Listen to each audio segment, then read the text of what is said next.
A common topic that is confusing for students is how to refute an opposing viewpoint in an argument essay. So I want to talk about that. First of all, why do we need this in an argumentative paper?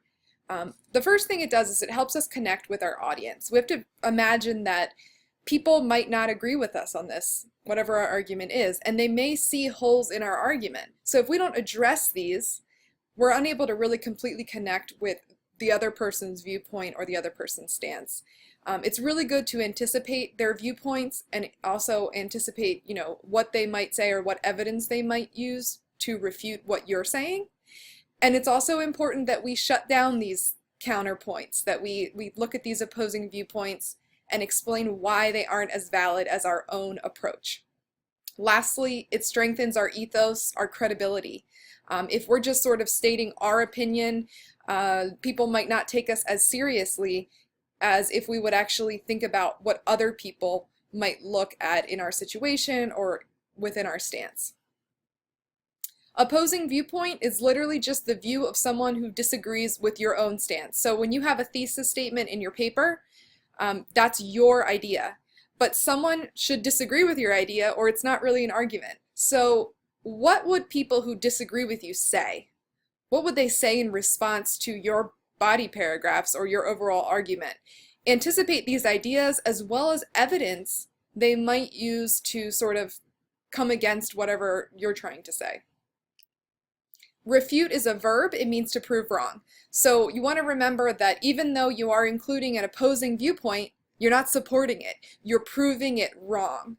So you present it to show that you're seeing things from all angles, but at the same time you keep your stance strong, and then you somehow find a way to prove it wrong or agree to disagree in a way that solidifies your own argument. So when you're doing this, you want to remember to not lose the focus of your argument or stance. Don't argue against yourself. That's not the point of this. The point is that you introduce another idea, you shut it down, and that way you're bolstering your own credibility. Don't become too emotional. Don't name call. Don't use really emotional language, calling the other party out. You want to keep calm so that people listen to what you have to say.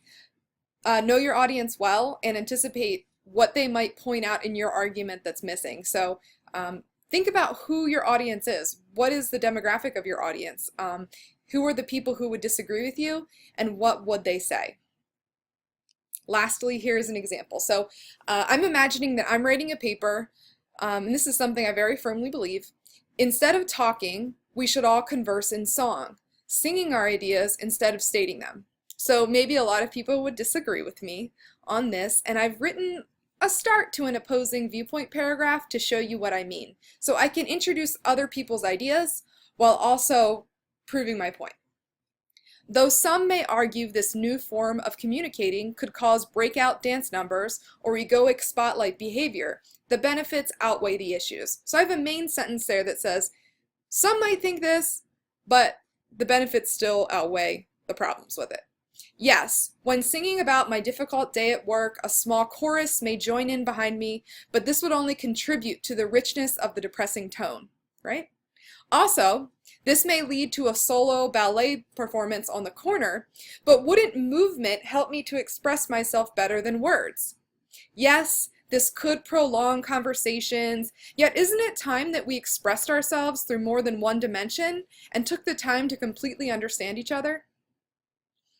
My paragraph was meant to be a little theatrical and funny, but I really do think that we should communicate in song more often. But I hope this gives you a clearer idea of what an opposing viewpoint is and how to refute it tactfully in your writing.